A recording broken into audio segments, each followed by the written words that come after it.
नमस्कार, मेरा नाम है डॉक्टर पुरुधमन और आज इस वीडियो में हम बात करने वाले हैं ऐसे डाइट प्लान के बारे में जो ये किडनी फेलियर पेशेंट के लिए बहुत बेनिफिशियल साबित होता है। तो किडनी फेलियर पेशेंट की बॉडी में बहुत कुछ चल रहा है, किडनी खराब हो रही है, किडनी खराब होने की वजह से बॉडी में क्रिएटिनिन, यूरिया जैसे वेस्ट मटेरियल इकट्ठे हो रहे हैं। अगर हम पेशेंट का खाना पीना बदल दें, उसमें सुधार ले आएँ, तो पेशेंट की बॉडी में वेस्ट मटेरियल बनना कम हो जाता है।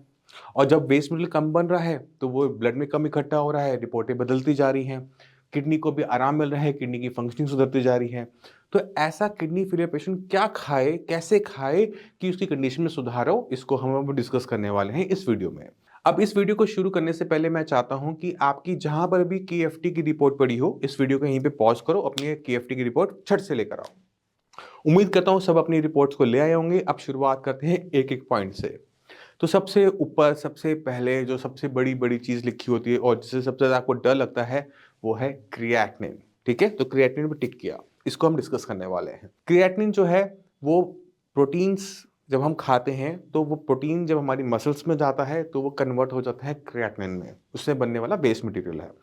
इसे कंट्रोल करना है तो सबसे पहली चीज आप क्या करेंगे, खाने के अंदर प्रोटीन की मात्रा को कंट्रोल करेंगे। अब आपकी रिपोर्टों में एक और चीज होगी, वो है टोटल प्रोटीन। कुछ में होगा कुछ में नहीं होगा, जिनमें है बहुत अच्छी बात। टोटल प्रोटीन देखो क्या वो नॉर्मल वैल्यूज के अंदर है। जिन पेशेंट की रिपोर्टों के अंदर टोटल प्रोटीन नॉर्मल वैल्यूज के अंदर आ रहा है, उनकी बॉडी को प्रोटीन की रिक्वायरमेंट नहीं है। वो पेशेंट अपने आप को प्रोटीन फ्री डाइट पे डाल सकते हैं। यानी हम दूध बंद कर देंगे, हम दालें बंद कर देंगे, हम नॉनवेज बंद कर देंगे, हम पूरी किसी भी तरीका का प्रोटीन का इंटेक नहीं करेंगे। आपके माइंड में क्वेश्चन आ रहा होगा, प्रोटीन नहीं खाएंगे तो बॉडी चलेगी कैसे? इसका आंसर मैं आपको थोड़ी देर में करूंगा। अब जिन पेशेंट की रिपोर्टों के अंदर प्रोटीन की मात्रा नॉर्मल से कम आ रही है, उनको चाहिए कि वो अपनी डाइट में प्रोटीन को बंद ना करें। खाना है आपने, बट कौन सा प्रोटीन खाना है अब ये इंपॉर्टेंट हो जाता है। तो आपने लेना है लाइट प्रोटीन। लाइट प्रोटीन मतलब वेजिटेरियन प्रोटीन, जैसे हमारी दालें होती हैं वो आप ले सकते हैं।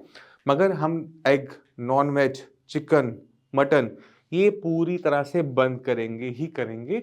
इसको स्टार्ट करने के बारे में, खाने के बारे में आप सोचेंगे भी नहीं। अब आप लोगों के माइंड में भी कुछ सवाल आ रहे होंगे कि हमारी बॉडी में वीकनेस आ जाएगी। नहीं, जितने भी जैनी लोग होते हैं वो नॉनवेज को हाथ भी नहीं लगाते, फिर भी उनकी बॉडी में किसी टाइप की डेफिशिएंसी नहीं होती इन्हीं दालों को खाते हुए।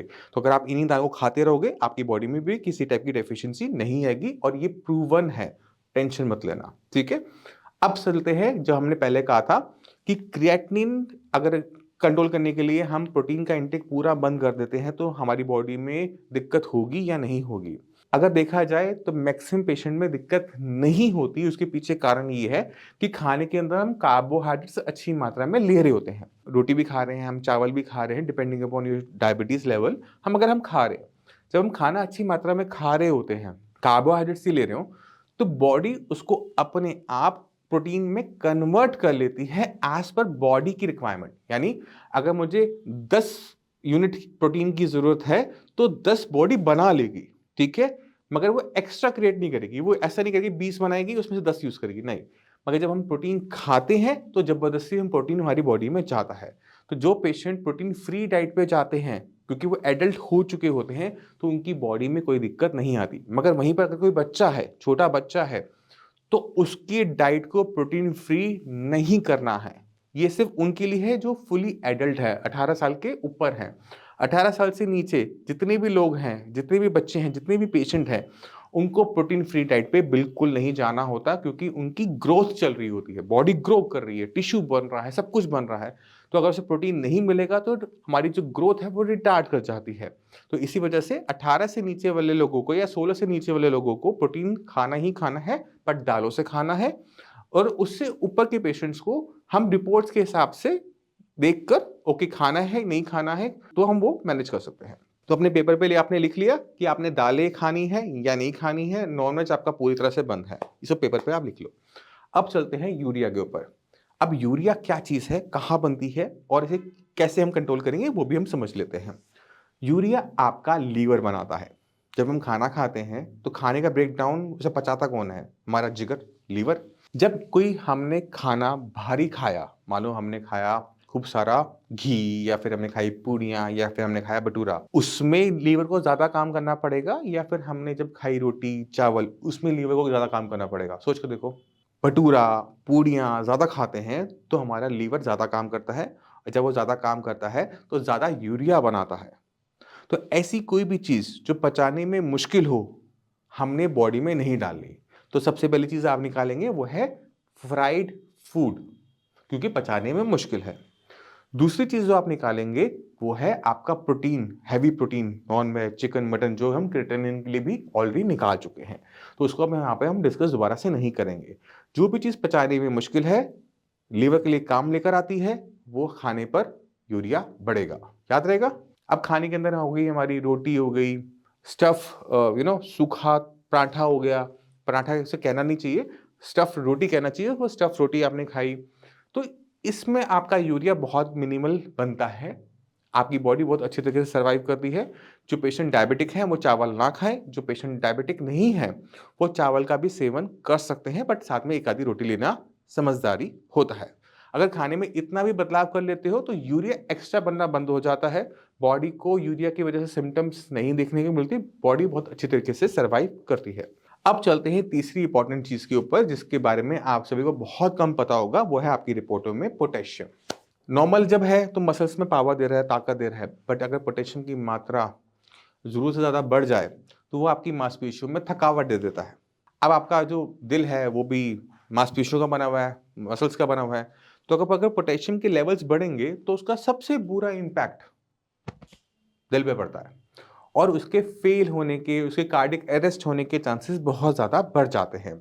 इसी वजह से अगर क्रिएटिनिन लेवल आपका नॉर्मल भी है, पोटेशियम आपका 7 से क्रॉस कर रहा है, तो ऐसे केसेस के अंदर बिना किडनी फेल हुए भी डायलिसिस करना पड़ता है। रीज़न क्या है? पोटेशियम को निकालना पड़ेगा वरना वो लाइफ थ्रेटनिंग हो जाता है। अब पोटेशियम बॉडी में नहीं बनता, जैसे क्रिएटिनिन, यूरिया बॉडी में बनता है, ये पोटेशियम बॉडी में बिल्कुल नहीं बनता। ये सिर्फ एक ही चीज़ से आता है, वो है हमारा खाना। अब खाने के अंदर हमें क्या करना पड़ता है? उन चीज़ों को कंट्रोल करना पड़ता है जिनके अंदर पोटेशियम की मात्रा ज़्यादा है। अब पोटेशियम हर खाने-पीने की चीज़ के अंदर है। आप फ्रूट्स कोई भी खा लो, वेजिटेबल कोई भी खा लो, रोटी खाओ, चावल खाओ, कुछ भी खाओगे, पोटेशियम उसमें होगा ही होगा। तो जिनके अंदर पोटेशियम की मात्रा ज़्यादा है, उनको हमें खाने से दूर रखना पड़ता है। तो अपना पेपर पेन ले लो और शुरू हो जाओ। तो वेजिटेबल की कैटेगरी के अंदर जो भी वेजिटेबल ज़मीन के नीचे लगती है, ब्राउन कलर की है, उनके अंदर पोटेशियम की मात्रा ज़्यादा है। मैं एग्ज़ाम्पल देता हूँ। आलू, शकरकंदी, अरबी, जिमीकंद, लोटस स्टेम जो कमल ककड़ी आती है, इनके अंदर पोटेशियम की मात्रा ज़्यादा होती है, इसको अपनी डाइट से काट दिया। इसी तरह से हरे पत्तेदार सब्जियाँ जो सर्दियों में बहुत अच्छी-अच्छी आती हैं, आजकल सर्दियों में आ रही हैं, मेथी, पालक, बथुआ, चौलाई-वोलाई बहुत कुछ आ रहा है। इनका आपने साग नहीं बनाना। यानी अगर मैं मेथी की रोटी आटे में गूँथ के खाना चाहता हूँ, मैं खा सकता हूँ। मैं पालक की रोटी खाना चाहूँ, मैं खा सकता हूँ, बट मैं उसको कुकर में डाल के, पका के उसका साग नहीं बना सकता, इस चीज़ का ध्यान रखना। अगर आप कोई और हरी सब्ज़ी जैसे मान लो मेथी है या चौलाई है, उसे खाना चाहते हो, तो साथ में बाकी सब्जियाँ उसमें ऐड करनी है, जैसे गोभी है या फिर आपकी गाजर है, मटर है, तो वो मिक्स्ड वेजिटेबल की तरह तो बना सकते हो, बट सिर्फ़ और सिर्फ़ चौलाई, मेथी की सब्ज़ी मत खाना। इतना अगर आप कंट्रोल कर लेते हो, तो पोटेशियम की मात्रा को आप बहुत ईज़िली कंट्रोल कर सकते हो। सब्जियों में बस इतना ही कंट्रोल करना होता है। अब चलते हैं फ्रूट्स के ऊपर कि कौन से फ्रूट्स हमें खाने चाहिए, कौन से नहीं खाने चाहिए, पोटेशियम किन में ज़्यादा है। तो एक छोटी-सी लिस्ट है, उसको आप नोट डाउन कर लेंगे तो आपके लिए बहुत अच्छा रहेगा। शुरुआत करते हैं सबसे पहले सबसे खतरनाक फ्रूट से और वो है बनाना। केले में पोटेशियम की मात्रा ज़्यादा है, इसका इंटेक आप नहीं करेंगे। दूसरा जो हम सबसे कॉमनली फ्रूट खाते हैं जिसको यूट्यूब पे बहुत ज़्यादा प्रचारित किया जाता है और जो सबसे ज़्यादा खतरनाक होता है वो है कीवी। नहीं खाने हैं आपने, ये आपको याद रखेंगे। तीसरी चीज़ ताकत लेने के लिए हम ड्राई फ्रूट्स खाते हैं। किडनी का पेशेंट ताकत लेने के लिए ड्राई फ्रूट्स नहीं खा सकता किसी भी कीमत में, चाहे वो काजू, बादाम, किशमिश, मुनक्का, अंजीर, कोई भी ड्राई फ्रूट को आपको दिखाया जा रहा हो, किसी भी मात्रा में दिखाया जा रहा हो, इससे खून बनता है, इससे ताकत आती है, बट पोटेशियम के साथ आती है। तो अपने आप एक्सपेरिमेंट मत करना, ताकत लेने के चक्कर में ताकत जान निकल जाती है। तो ये वाले एक्सपेरिमेंट आपने नहीं करने, ड्राई फ्रूट्स आपकी पूरी तरह से बंद रहेंगे। क्यों बंद रहेंगे मैं आपको वो भी समझा देता हूँ। किशमिश, अंगूर लीजिए, आप अंगूर कितने खाएँगे? इतने? अब इतनी ही मात्रा में किशमिश लीजिए, ठीक है? तो किसमें अंगूर ज़्यादा निकले, मतलब दाने ज़्यादा आए? किशमिश में। अंगूर था, उसमें पानी था। जब वो किशमिश बना तो उसमें पानी निकल गया। तो जो उसके अंदर पोटेशियम था वो कंसंट्रेट हो गया, जो पहले डाइल्यूटेड था पानी की वजह से वो कंसंट्रेट हो गया। कंसंट्रेट होने की वजह से छोटी सी मात्रा से भी पोटेशियम की मात्रा ज़्यादा चली जाती है। इसी वजह से जितने भी ड्राई फ्रूट्स हैं वो किडनी फेलियर पेशेंट्स को मना कर दिए जाते हैं। इसी तरह से एक और चीज़ होती है जो सर्दियों में खास ध्यान रखना पड़ता है, और स्पेशली उन पेशेंट के लिए जो पंजाबी हैं। पंजाबियों की कुछ कमज़ोरियाँ होती हैं सर्दी के मौसम में। गाजर का हलवा, मक्की की रोटी, सरसों का साग, गुड़ शक्कर नहीं खानी है, क्योंकि उससे पोटेशियम बढ़ेगा। क्यों बढ़ेगा मैं आपको बताऊंगा। दूसरी चीज़ मैंने क्या बताई थी आपको, सरसों का साग हमने क्यों मना की है वो आपको बहुत अच्छी तरीके से पहले पता लग गया होगा। तीसरी चीज़ हमने बताई गाजर का हलवा। गाजर का हलवा आप खा सकते हो खोया का ध्यान रखते हुए। इसको हम आगे कभी की वीडियो में डिस्कस करेंगे। बट गुड़ जो है वो गन्ने से बनता है, गन्ने का लिया जाता है, गन्ने का जूस बनाया जाता है और उसे पका के गुड़ बना दिया जाता है। यानी इतने सारे गन्नों में जो पोटेशियम था वो इतने से गुड़ में कंसंट्रेट हो जाता है। तो थोड़ा सा अगर हम गुड़ खाते हैं तो पोटेशियम की मात्रा बहुत ज़्यादा जाती है। चाहे वो आपके लंग्स को साफ करे, चाहे वो आपकी डायबिटीज़ के लिए अच्छा है, चाहे वो आपके लिए फलाना के लिए अच्छा है। आपको बहुत सारी चीज़ें, बहुत सारे बेनिफिट्स देखने को, सुनने को मिलते हैं। आई एग्री, गुड़ अच्छा है मेरे लिए। किडनी फेलियर पेशेंट्स के लिए खतरनाक है, मत ट्राई करना, कीमत चुकानी पड़ती है। ठीक है, तो ये वाले एक्सपेरिमेंट आपने नहीं करने। आप चीनी खाओ। मार्केट में मिलने वाली जो डबल रिफाइंड चीनी होती है ना, जिसको हम खराब समझते हैं, उसको आप सेवन कर लो, मैं बुरा नहीं मानूंगा, वो आपके लिए ठीक है। बट वो नहीं कहूंगा गुड़ शक्कर, इस चीज का ध्यान रखेंगे। अब चलते हैं आपकी रिपोर्ट में एक और बहुत इंपॉर्टेंट चीज के ऊपर, वो है सोडियम। सोडियम, आधे लोग जानते हैं कि सोडियम हमारी बॉडी में कहाँ से आता है, वो है नमक। तो नमक जो है अब हमारी मार्केट में बहुत सारे टाइप के सस्ते महंगे आ रहे हैं। टाटा का नॉर्मल सॉल्ट 29, 27, 28 रुपये की थैली है। एक 50 रुपये का आता है ग्रीन कलर का, टाटा लाइट कहा जाता है उसको। एक आता है आपका हिमालयन सॉल्ट, पिंक सॉल्ट। अब इतने सारे टाइप के सॉल्ट जो है वो मार्केट में अवेलेबल है। एक किडनी फेलियर पेशेंट को कौन सा सॉल्ट का इंटेक करना चाहिए, ये एक डिफिकल्ट टास्क हो जाता है। और इसे हम आसान कैसे बनाएंगे, वो है आपको जानकारी देके। तो पहले हम शुरुआत करते हैं सबसे महंगे वाले से। महंगे वाला सॉल्ट हिमालयन सॉल्ट है ना, ये बनता कैसे है। पहाड़ों में पानी को रोक कर उस पानी से जब पानी उड़ जाता है नीचे जो रह जाता है, हिमालयन सॉल्ट या पिंक सॉल्ट। इसमें पिंक कलर कहां से आ रहा है, पिंक कलर आ रहा है नेचुरल मिनरल से। ये सॉल्ट के अंदर पोटेशियम की मात्रा ज्यादा होती है। इसको खाओगे ब्लड में पोटेशियम बढ़ेगा, याद रखिएगा। अगर आपकी पोटेशियम की रिपोर्ट खराब आ रही है और अपने आप से एक सवाल पूछो कि आप नमक कौन सा खा रहे हो। अगर आपके अंदर से आवाज आ रही है कि मैंने नमक तो पिंक सॉल्ट खा रहा हूं महंगे वाला, तो ये इसी वजह से हो रहा है। अब चलते हैं उससे थोड़े से सस्ते वाले नमक की तरफ, वो है लाइट नमक, है ना, जिसमें टीवी पे ऐड भी आपने देखी होगी, बीपी कंट्रोल करता है ना। अब उसका पैकेट उठाओ, उसके पीछे लिखो सोडियम क्लोराइड 85%, 15% क्या लिखा है, पोटेशियम क्लोराइड। यानी उसमें पोटेशियम क्लोराइड ऐड किया जाता है, सिंथेटिक पोटेशियम क्लोराइड ऐड किया जाता है, जिससे वो बीपी को मैनेज करता है। बिल्कुल सही, मेरे लिए अच्छा, आपके लिए बिल्कुल भी नहीं। अगर पोटेशियम आपका बढ़ रहा है, बढ़ा हुआ है, और आप ये वाला नमक खा रहे हो, तो आपका पोटेशियम इसी नमक की वजह से बढ़ा है। जिन किडनी फेलियर पेशेंट में पोटेशियम की मात्रा नहीं बढ़ रही, इन दोनों नमक को खाने के बावजूद भी अच्छी बात है, अपने पोटेशियम लेवल्स पर नजर रखना। अगर वो फ्यूचर में कभी भी बढ़ते हैं तो इसी की वजह से बढ़ने के चांसेस सबसे ज्यादा आपको देखने को मिलेंगे। जब कभी बढ़े, बॉर्डर लाइन पे जाए, नमक चेंज कर देना, काम आपका हो जाएगा बिना मेडिसिन के। अब चलते हैं तीसरी चीज के ऊपर, और वो है आपका नॉर्मल सॉल्ट जो 27 रुपए की थैली आती है। ये सॉल्ट अक्सर बीपी बढ़ाता है, बट इसके अंदर पोटेशियम की वैल्यू है 0। तो अगर आपका बीपी ठीक है, लोअर साइड है, तो आप इस सॉल्ट का इंटेक कर सकते हो। नॉर्मल है, इसे आप इंटेक कर सकते हो। पोटेशियम अगर हाई है तो यही करना है, ऑप्शन नहीं है। बीपी बढ़ेगा, आई एग्री। कंट्रोल किससे करेंगे, मेडिसिन से करेंगे, नमक से नहीं करेंगे। मेरे पॉइंट समझ में आया। तो एक चीज कम खतरनाक है, एक चीज ज्यादा खतरनाक है। जो चीज ज्यादा खतरनाक है उस पर हम फोकस करेंगे, वो है पोटेशियम, ना कि बीपी। बीपी को मैनेज करने के मेरे पास और रास्ते हैं, बट पोटेशियम को मैनेज करने के मेरे पास रास्ते लिमिटेड हैं। तो हम पोटेशियम को कंट्रोल करने के लिए नमक को चेंज करेंगे, ना कि हम मेडिसिन को बंद करेंगे। अब मेरे पास समझ में आई आपको, आपकी बॉडी के लिए ज्यादा अच्छा क्या है। तो जो काम मैं क्लिनिक में ओपीडी में बैठ के करता हूँ कि ये वाला खाओ, ये वाला खाओ, ये वाला खाओ, तो आज मैं इस वीडियो से सारा ज्ञान आपको ट्रांसफर कर रहा हूँ, तो कृपा करके इसको एब्जॉर्ब अच्छे से कर लेना। बार बार आके वही सेम क्वेश्चंस थक जाते हैं हम। ठीक है, अब चलते हैं हम आगे। अब आपकी रिपोर्ट में आ रहा है कैल्शियम फॉस्फोरस। कैल्शियम और फॉस्फोरस को आप खाने से मैनेज करने की कोशिश करोगे तो आपका खाना पूरा खत्म हो जाएगा। तो कभी भी मैं अपने पेशेंट्स को खाने के अंदर इतना टाइट नहीं करना चाहता कि खाने के लिए कोई आइटम बची ही नहीं है, क्योंकि कैल्शियम, फॉस्फोरस, पोटेशियम, ये सारी चीज़ें खाने के अंदर ही हैं और कुछ ना कुछ आपकी बॉडी में जाएगा ही जाएगा। तो आपने अगर माइंडफुली ये सारा खाना खा लिया, दूध की आइटमें छोड़ दी, कम कर दी, बंद कर दी, प्रोटीन छोड़ दिया, तो मैक्सिमम 99.9% केसेस के अंदर चीज़ें सॉल्व हो जाती हैं और अलग से हमें कोई प्रिकॉशन नहीं लेना पड़ता। तो आप क्या करो, गूगल पे जाओ, calcium rich food item search करो, देखो सारी बंद हो चुकी हैं। Phosphorus rich food item search करो, सारी बंद ऑलरेडी हो चुकी है। तो इनको मैनेज करने के लिए हमें और आइटम को समझना करना नहीं पड़ता। थोड़ा बहुत खाना जाएगा जाएगा, बट हाँ, उसको हम मैनेज कर सकते हैं easily with the help of medicine, और ये लाइफ थ्रेटनिंग नहीं है। ये भी चीज को ध्यान रखो।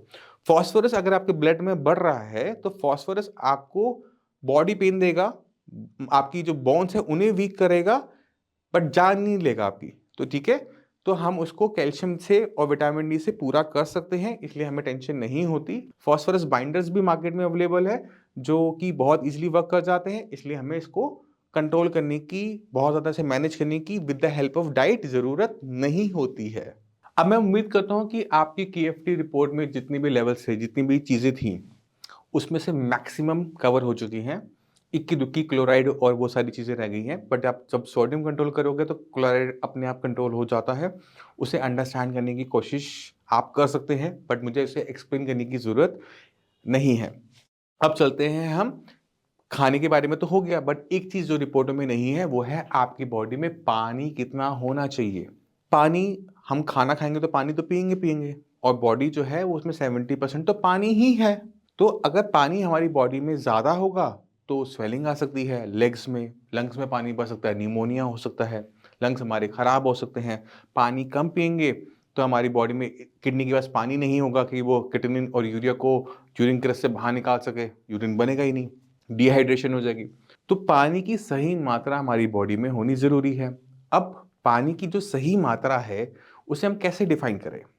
अब किसी को पसीने ज़्यादा आते हैं, किसी को कम आते हैं, किसी का बहुत बोलने का काम है जैसे मेरा, किसी का बिल्कुल बोलने का काम नहीं होता, कोई गर्मी में काम कर रहा है, कोई एसी में बैठा है। अब सबको हम क्या सेम पानी पिला सकते हैं किडनी फेलियर पेशेंट्स को? नहीं। आपको समझना है कि आपकी बॉडी जब भी पानी की कमी होती है तो आपको इशारा करती है। क्या इशारा करती है? गला सूख रहा है, मुंह सूख रहा है। जब अगर गला सूख रहा है, मुंह सूख रहा है, यानी शरीर में पानी की कमी हो रही है, पानी पीना है। कितनी मात्रा में पीना है, कितनी क्वांटिटी में पीना है, ये अब इंपॉर्टेंट हो जाता है। तो आप एक छोटा सा काम करेंगे, अगर आपका डायलिसिस नहीं हो रहा तो एक टाइम में 1 कप पानी यानी 100 ml से ऊपर पानी एक साथ नहीं पिएंगे। यानी मैंने 1 कप पानी पिया, 5-10 मिनट रुके, प्यास बुझी है या नहीं बुझी है, यस एंड नो, बुझ गई है, डन। नहीं बुझी है, then again 1 cup of water. Gap रखना है, एक साथ नहीं पीना है, बॉटल से नहीं पीना है, कप से पीना है। इस चीज का भी कंट्रोल कर लेते हो, आपको कभी स्वेलिंग नहीं आएगी, बॉडी में पानी इकट्ठा नहीं होगा, यूरिन का फ्लो ठीक बना रहेगा, क्रिएटिनिन और यूरिया बॉडी से बाहर जाता रहेगा, लेवल्स आपके डाउन होते रहेंगे, जाता रहेगा। अब जिन पेशेंट का डायलिसिस हो रहा है उनकी बॉडी में पानी को हम बिल्कुल नापा तुला देना चाहते हैं, बिल्कुल भी एक्स्ट्रा नहीं करना चाहता है, क्योंकि उनके लंग्स को खतरा होता है। तो ऐसे केसेस जहाँ पे स्वेलिंग है या फिर डायलिसिस चल रहा है, तो उनको वही 1 कप की जगह आधा कप कर देना है, और उसी तरीके से अभी पिया आधा कप, फिर आधा कप 10-15 मिनट बाद पीना है, फिर 10-15 मिनट बाद पीना है, क्योंकि हमें हर 1 घंटे में, हर 2 घंटे में यूरिन आ जाता है, वो बॉडी से बाहर चला जाएगा। इससे आपकी बॉडी में पानी की मात्रा को कंट्रोल करने में हेल्प मिलेगी। आपने जो पानी पिया है वो ब्लैडर में चला जाएगा 10-15 मिनट में, फिर आप दूसरा पानी पी रहे होंगे तो एक्स्ट्रा बॉडी में इकट्ठा नहीं होता, ध्यान रखेंगे। अगर बॉडी में स्वेलिंग आ रही है तो नमक हमें बहुत ज़्यादा कट डाउन कर देना है, नमक किसी भी टाइप का नहीं लेना। नमक जितना खाओगे उतना ज़्यादा बॉडी में पानी भरेगा, नमक कम कर दोगे बॉडी में से पानी निकल जाएगा। जिन लोगों को स्वेलिंग है बॉडी में कहीं पर भी, फेस पे, आर्म्स पे, लेग्स पे, उनको अपना टोटल प्रोटीन देखना चाहिए रिपोर्टों के अंदर, उनका टोटल प्रोटीन कम मिलेगा, और उनको अपना थायराइड का टेस्ट भी करवाना चाहिए, अगर आपका थायराइड TSH बढ़ा हुआ आ रहा है तो वो आपकी एक बहुत बड़ी दिक्कत है जिसे सॉल्व करना बहुत ज़्यादा ज़रूरी है। अगर सॉल्व करोगे स्वेलिंग जाएगी, सॉल्व नहीं करोगे जो मर्जी कर लो स्वेलिंग नहीं जाएगी। थायराइड जो होता है वो हमारा मेटाबॉलिज्म कंट्रोल करता है। जो आप खाना खा रहे हो उसमें कितना प्रोटीन बनेगा, कितना प्रोटीन नहीं बनेगा, उसमें थायराइड का प्ले अच्छा खासा है। तो अगर आपकी बॉडी में प्रोटीन कम है तो भी आपने थायराइड का टेस्ट करवाना है, ये आपको याद रखना पड़ेगा। इसको लिख लो, अगर है तो लिख लो कि मैं इसे कल करवा के डॉक्टर साहब को भेजूंगा, ठीक है। अब आपकी रिपोर्ट्स में जो भी चीजें थी काफी हद तक हम क्लियर कर चुके हैं, पर एक और चीज हमारी रह गई है, वो है फ्रूट्स के अंदर खट्टे फल। खट्टे फल हम मना करते हैं। जो श्रेयास के पेशेंट हैं वो बहुत अच्छे से जानते हैं। डॉक्टर साहब के सामने अगर आपने बोल दिया कि आपने खट्टे फ्रूट्स खाए हैं, मैंगो खाया, ऑरेंजेस खाए हैं, तो ट्रीटमेंट बंद कर दिया जाता है, ठीक है। ट्रीटमेंट देने से बिल्कुल बंद कर देंगे। आप जितना मर्जी आप परेशान हो जाओ, डॉक्टर साहब आपको बिल्कुल परमिशन नहीं देते। क्यों, मैं आपको अभी बता देता हूँ। आप अपनी रिपोर्टों में अब यूरिन की रिपोर्ट निकालो और यूरिन की रिपोर्ट के अंदर देखो कि आपकी यूरिन का पीएच क्या है। उसमें लिखा आ रहा होगा एसिडिक। आपका जो यूरिन है एसिडिक इसलिए है क्योंकि बॉडी में बनने वाला एसिड है उसे किडनी निकालती है और ब्लड के अंदर पीएच को मैनेज करती है। जब किडनी खराब होती है तो क्रिएटिनिन भी इकट्ठा हो रहा है, यूरिया भी इकट्ठा और एसिड भी इकट्ठा हो रहा है। अब आपका ब्लड एसिडिक है और आप खा रहे हो आम।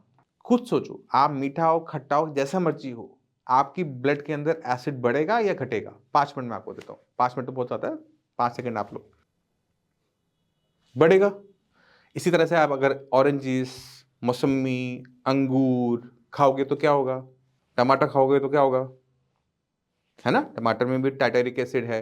तो कोई भी चीज जिसके अंदर किसी भी टाइप का एसिड है, वो चाहे वो टार्टेरिक एसिड हो, सिट्रिक एसिड हो, एसिटिक एसिड हो, आपने नहीं खाना। इवन एसिटिक एसिड यानी विनेगर तक को भी बंद कर दिया जाता है, कर्ड को भी बंद कर दिया जाता है क्योंकि इसमें होता है लैक्टिक एसिड।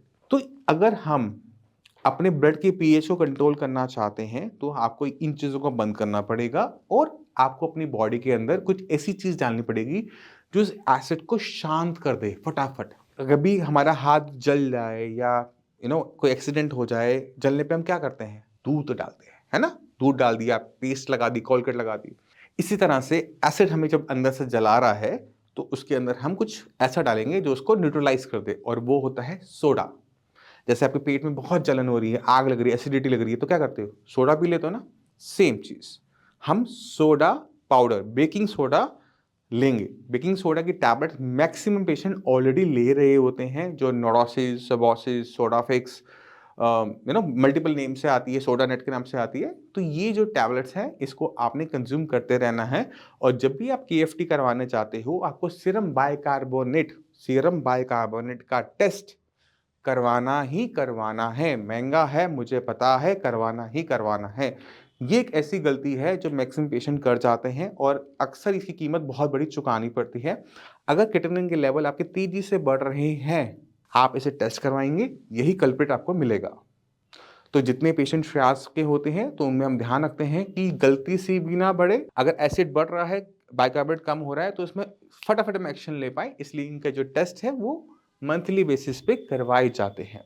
अगर आपका एसिड कंट्रोल में रहेगा तो एक कंडीशन होती है मेटाबॉलिक एसिडोसिस, वो बॉडी में शुरू नहीं हो पाती, जो किडनी को बहुत तेजी से खराब करती है, जिसमें किडनी CKD से AKI कंडीशन में चली जाती है। CKD मतलब किडनी धीरे धीरे खराब हो रही है, AKI मतलब बहुत स्पीड से कम टाइम में खराब हो रही है। तो हमने इस कंडीशन को रोकने के लिए बॉडी के अंदर हमें सही मेडिसिन को डालना जरूरी होता है। आप समझ गए। और इसी वजह से हमें खट्टे फ्रूट्स और टमाटर जैसी सब्जियां पूरी तरह से बंद करनी पड़ती है। अब चलते चलते मैं चाहता हूं एक लास्ट टिप आपको और दे दूं, वो है आपको अपनी चाय और कॉफी पूरी तरह से बंद करनी पड़ती है। क्यों बंद करनी पड़ती है उसको मैं बहुत शॉर्ट में समझा देता हूं। चाय और कॉफी आपकी बॉडी के अंदर आयरन की एब्जॉर्प्शन को, जब आप खाना खाते हैं उसमें जो आयरन है उसकी एब्जॉर्ब, तो अगर आप चाय कॉफी पियोगे तो आपकी बॉडी में आयरन एब्जॉर्ब नहीं हो पाएगा, हीमोग्लोबिन आपका कम रहेगा, और जो आपकी टैबलेट है नोडोसिस, सबोसिस, इसकी एब्जॉर्प्शन में भी हिंड्रेंस होगी और आपका बाइकार्बोनेट लेवल लो बने रहेंगे। इसी वजह से चाय कॉफी पीने पे डॉक्टर साहब आपसे नाराज होंगे ही होंगे, रेडी रहना, मत पी कर आना, ठीक है। मैं उम्मीद करता हूँ इस वीडियो से आपने क्या नहीं खाना वो बहुत अच्छे तरीके से पता लग गया। इन चीज़ों को निकाल दो, जो बाकी बच गया ना उसकी लिस्ट बना लो, जो आपको पसंद है उसकी लिस्ट बना लो और जब भी आप मेरे पास आओगे वो लिस्ट ले आना। क्या खाना है, क्या नहीं खाना, क्यों मना करो, मैं आपको पूरे का पूरा आपको रीज़निंग दूँगा, उसको आप नेट पे सर्च कर लेना, आपको आंसर्स मिल जाएँगे कि जो डॉक्टर साहब कह रहे थे, वो सत्य था या फिर असत्य था। अब मैं गया हूँ थक, मिलते हैं अगली वीडियो में, तब तक के लिए नमस्कार।